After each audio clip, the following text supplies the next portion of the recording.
रोचक कहानियाँ। एक समय की बात है।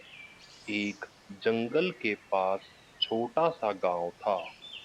उस गांव में एक बहुत ही सुंदर पेड़ था। उस पेड़ के नीचे ढेर सारी चींटियां रहती थी।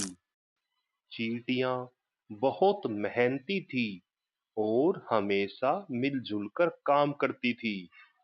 उनकी रानी उन्हें सिखाती थी कि एकता में बल है। हमें हमेशा यूं ही एक दूसरे का साथ देते हुए आगे बढ़ना है। चींटियों का यह समूह भोजन जमा करने में जुटा रहता था। वे पूरे साल मेहनत करती और बरसात के दिनों के लिए अपने बिल में अनाज और खाना इकट्ठा कर लेती थी। चींटियों के बिल के पास एक शरारती टिड्डा रहता था जो दिन भर मस्ती करता और चींटियों की मेहनत का मजाक उड़ाता था। एक बार गर्मी के मौसम में चींटियों का दल अनाज के दानों को इकट्ठा करने के लिए निकल पड़ा। उन्होंने देखा कि पास के खेत में बहुत सारा अनाज बिखरा पड़ा था। चींटियों ने अपनी रानी को खबर दी और सबने मिलकर अनाज उठाने की योजना बनाई। सभी चींटियां एक सीधी कतार बनाकर अनाज उठाने के लिए निकल पड़ी। खेत में जाकर चींटियों ने अनाज उठाना शुरू किया और अनाज के दानों को लेकर वापस अपने घर की तरफ चल पड़ी। यह देखकर टिड्डा उनके पास आया और मजाक उड़ाते हुए बोला, तुम सब बेवजह इतनी मेहनत कर रही हो। देखो, मैं मस्ती कर रहा हूँ और अपने जीवन का आनंद ले रहा हूँ। तुम्हें भी मेरी तरह जीना चाहिए। टिड्डे की बात सुनकर रानी चींटी ने कहा, हम मेहनत कर रहे हैं ताकि बरसात के दिनों में भूखे ना रहें।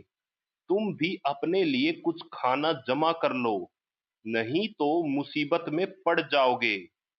लेकिन टिड्डे ने उनकी बात पर ध्यान नहीं दिया और मस्ती में आगे बढ़ गया। कुछ समय बाद जब बरसात का मौसम आया, चारों तरफ पानी भर गया और सभी जानवरों ने अपने अपने घरों में रहना शुरू किया। चींटियां अपने बिल में आराम से रह रही थी।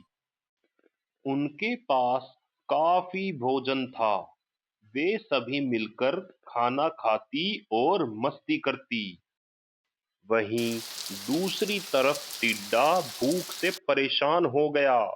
वह खाना ढूंढने निकला, लेकिन बारिश के कारण उसे कहीं कुछ नहीं मिला। आखिरकार भूख से परेशान होकर वह चींटियों के बिल के पास पहुंचा। टिड्डे ने चींटियों से मदद मांगी। उसने रानी चींटी से कहा, मुझे माफ कर दो, मैंने तुम्हारी मेहनत का मजाक उड़ाया, लेकिन अब मैं समझ गया हूँ कि तुम सबने कितनी समझदारी और मेहनत की। कृपया करके मुझे भी थोड़ा सा खाना दे दो। रानी चींटी ने दूसरे चींटियों से सलाह ली।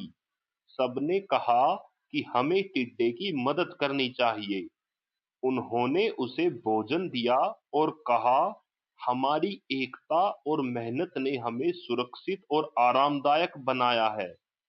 अगर तुमने समय पर हमारी बात मानी होती और मेहनत की होती तो आज तुम भी सुरक्षित होते।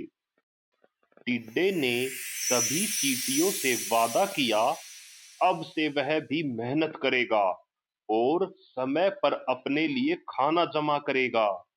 उसने चींटियों का धन्यवाद किया और उनकी कोशिशों की सराहना की। इस कहानी से हमें यह सीख मिलती है कि एकता में बल है और मेहनत से हम अपने जीवन को सुखी और सुरक्षित बना सकते हैं।